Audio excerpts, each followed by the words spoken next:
La ciencia nos ha provisto de muchas de las mejores cosas de la vida, desde salud hasta entretenimiento. Poco o nada hay donde no intervenga en beneficio de la especie humana. Nos ha dado una mejor civilización y nos promete un futuro brillante. Sin embargo, no hay nada que el ser humano inicie que no esté provisto de un lado oscuro. Lamentablemente es un rasgo de la especie, un sello, una impronta. Quizás sea como el viejo dicho de que las armas no matan a las personas matan a otras personas. Y yo personalmente pienso que desde la religión hasta esa palabra tan vasta y compleja denominada ciencia, fueron dadas a luz por el hombre tal vez con las mejores intenciones. Pero así como este es lo suficientemente brillante para crearlas, también es lo suficientemente insidioso para bastardearlas. Lamentablemente, la ciencia algunas veces ha sido usada para el mal. No estoy hablando del ingenio que devino en diversas tecnologías que dieron paso a la evolución de las armas. Estoy hablando de algo mucho más profundo y mucho, pero mucho más atroz. El famoso doctor nazi Joseph Mengele, conocido como el ángel de la muerte, aquel que experimentaba con judíos en campos de concentración y les hacía toda clase de operaciones siniestras, fue solo el comienzo. Sin quitar mérito al sufrimiento de aquellos pobres seres humanos, lo que sucedió del otro lado del mundo, en bases militares de origen japonés, fue todavía peor. En este video vas a escuchar cosas muy duras. Quiero advertírtelo desde el vamos. No va a ser agradable. Te voy a hablar de las atrocidades del Escuadrón 731. Durante la Segunda Guerra Mundial hubo dos grandes bandos, y entre estos dos bandos rivales estuvieron involucrados muchos países. Los aliados, conformados principalmente por Inglaterra, la Unión Soviética y los Estados Unidos, y el Eje, conformado principalmente por Alemania, Italia y Japón. Italia, a pesar de apoyar a Alemania, tenía una alianza muy condicionada. Ambos países estaban gobernados por regímenes fascistas, pero las concordancias llegaban hasta ahí y poco más. Japón, por el contrario, fue durante aquellos años lo más cercano que tuvo Alemania a un aliado ideológico completo.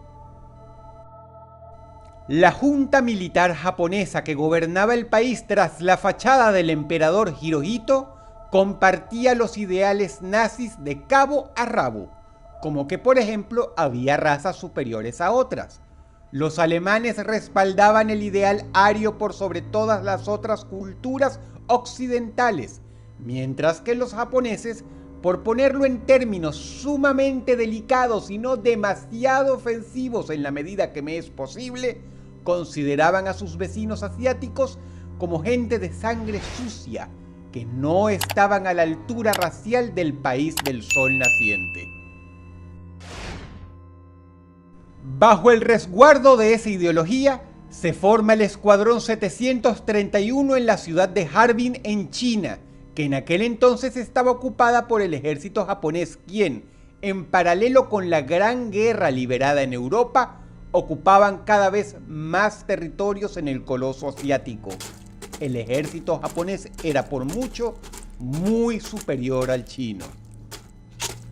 A pesar de que Japón logró exterminar más de 1 millón de chinos durante la sangrienta guerra, razón por la que hasta hoy día China no ve con buenos ojos a la isla vecina, lo que se proponía el ejército imperial japonés era tan ambicioso, pero a la vez tenebroso, que no podían revelarlo al público. Japón estaba deseosa de hacer lo mismo que Alemania, o séase, incursionar a pasos agigantados en el campo de la tecnología militar. El término armas biológicas no solo estaba de moda, sino que atraía enormemente al gobierno nipón, por lo que despacharon a sus mejores doctores y científicos para un proyecto secreto. Bautizados ahora como el Escuadrón 731, convirtieron una planta de purificación de agua en la ciudad de Harbin en un laboratorio enorme puertas adentro, fuertemente resguardado por poderío militar japonés. Lo que sucedería dentro de aquellas paredes pasaría a la posteridad como algunos de los momentos más oscuros y míseros de la especie humana.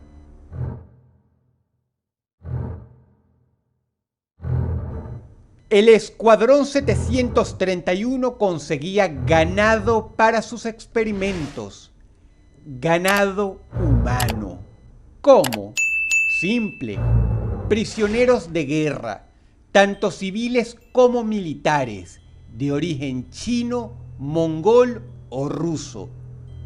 Todos eran cuidadosamente seleccionados. Los que tenían suerte eran ejecutados.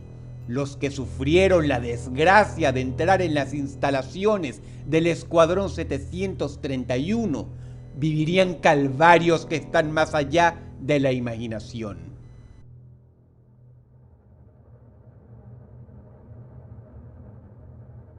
Los científicos japoneses ya llevaban un tiempo intentando crear enfermedades de laboratorio.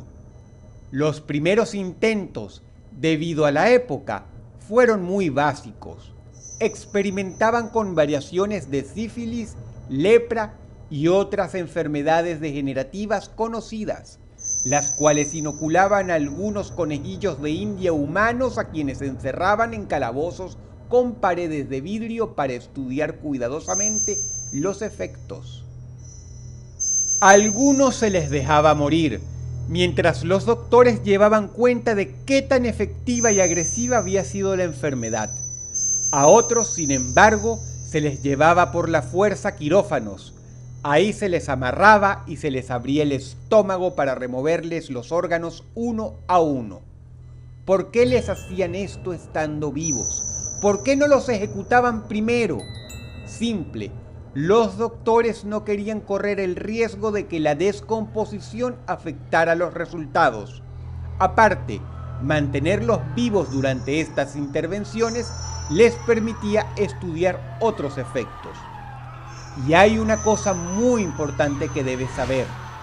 No se les daba anestesia antes de ninguna operación, puesto que no solo abarataba costos, sino además querían estudiar hasta qué punto un hombre, una mujer, un niño o incluso un infante podía aguantar el dolor. No hubo compasión alguna. A diario se efectuaban operaciones donde a los sujetos de prueba de todas las edades se les removía el esófago, los intestinos, los pulmones y el hígado. Esto servía como entrenamiento para los doctores, que buscaban ver no solo cuál era el límite de la resistencia humana, sino cuánto podían manipular un cuerpo vivo sin matar al paciente. Lamentablemente, algunos tuvieron la desgracia de sobrevivir a estas operaciones. Se les quitaba un órgano y se les volvía a reinsertar. Como mencioné antes, de este modo entrenaban al personal. Y a veces, por los mismos propósitos, amputaban piernas y brazos. Te pido que recuerdes que todo era sin anestesia. Más tarde se les dio por estudiar de cerca la gangrena, de la que no se sabía tanto como hoy, por lo que curaban mal a algunos pacientes a propósito, para ver qué tan rápido la putrefacción se esparcía y finalmente mataba a un ser humano. Ken Yuasa, uno de los pocos doctores del Escuadrón 731 que hoy sigue vivo, testificó que estos experimentos quirúrgicos se hicieron a no menos de 1000 personas. Como podrás imaginar, el escuadrón era sumamente ordenado. Por lo tanto, separaban el laboratorio en distintas áreas y desde la puerta de entrada, cada departamento tenía sus prisioneros de guerra para jugar. Ya cubrimos el área de cirugías, amputaciones y disecciones. Prosigamos ahora con el departamento de prueba de enfermedades y armas químicas. En este lugar, los prisioneros eran inoculados con enfermedades venéreas, tales como la gonorrea y la sífilis, para estudiar el progreso de las mismas en los pacientes. Obviamente, no les daban medicación alguna, porque querían saber qué tan rápido podían matar estas enfermedades a una persona, por no hablar de las etapas de gestación del virus. Fruto de lo que estudiaron en esta área del escuadrón, fue usado en la guerra contra China. Los japoneses fueron de los primeros en usar armas biológicas, que resultaron en la infección de cólera y muertes por anthrax en distintas regiones del coloso asiático. Disfrazaban ayuda humanitaria en la forma de ropas y comidas que estaban cuidadosamente infectadas con la plaga bubónica, lo que obviamente ocasionó una epidemia masiva que desembocó en la muerte de 400.000 civiles. Mientras tanto, en los laboratorios del escuadrón se solían inyectar todo tipo de sustancias a las víctimas para ver cómo reaccionaban estas, qué efectos surtían. Una de las más famosas fue inyectar orina de caballo en los riñones de una mujer embarazada.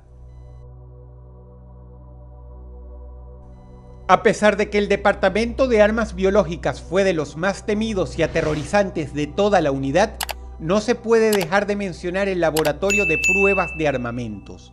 Aquí, los prisioneros morían rápido, pero en circunstancias atroces.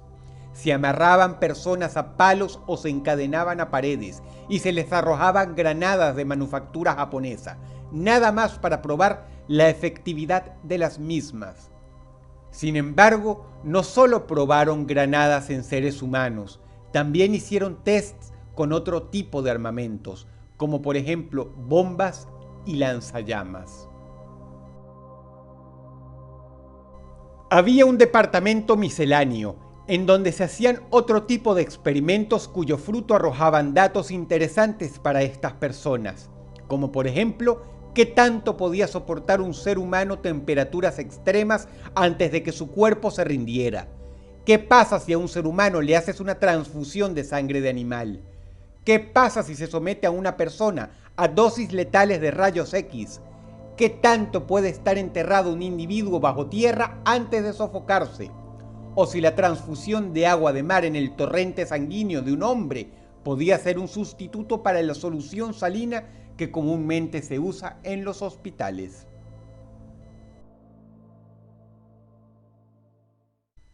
Se puede hablar y hablar de los crímenes inenarrables que se cometieron aquí. Puedo seguir contándote, puedo incluso arruinarte el día, la tarde o la noche, o continuar hasta que quedes francamente perturbada o perturbado. Pero a pesar de que por lo menos yo pienso que no tiene caso continuar, hay una cosa con la que me gustaría cerrar y que quizá sea lo más indignante de todo. El doctor Shiro Ishii, el monstruo que estuvo a cargo del Escuadrón 731, el hombre que mandó a asesinar y también asesinó con sus propias manos a una suma total de más de 10.000 personas, el hombre que jugó a ser Dios provocando abortos para ver qué reacción física y psíquica tenía en sus víctimas, aquel que hizo experimentos con bebés, no pagó por ninguno de estos crímenes. Cuando Japón se hallaba derrotada por los Estados Unidos, volaron en pedazos el laboratorio del escuadrón y se mandó a asesinar a todos los sujetos de prueba que continuaban con vida. Sin embargo, las atrocidades fueron demasiadas como para ocultar completamente los hechos. Había demasiados testigos. Por ello, el doctor Ishii fue encarcelado temporalmente. Poco tiempo después, el general Douglas MacArthur pautó una reunión secreta con Ishii, en la cual le ofreció un trato que no podía rechazar. Recibiría un indulto por todos sus crímenes atroces, pero solo si compartía sus conocimientos con el ejército estadounidense.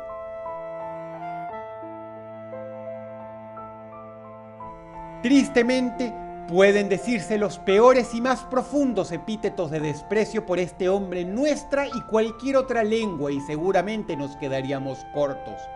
Pero a pesar de ello, el fruto de su trabajo dio resultados que interesaron a muchas personas. Sus avances en ciertas ramas oscuras del campo médico fueron increíbles. Fue el inicio de una cultura, de una escuelita, sobre armas de destrucción masiva más allá de la bomba atómica. Ishii superó enormemente al doctor Joseph Mengele en este campo. Cuando los experimentos finalmente salieron a la luz, llamaron poderosamente la atención de un agente de la CIA, llamado Allen Dulles, otro ser humano nefasto que se sintió maravillado por los logros del doctor. Desgraciadamente, Dulles fue, con el pasar de los años, director de la agencia de inteligencia. Poco tiempo después, dio a luz su más ambicioso proyecto, el MK Ultra. Si el video te gustó, por favor dale pulgar arriba y compártelo. Me ayudaría muchísimo con mis videos y te lo agradecería una enormidad.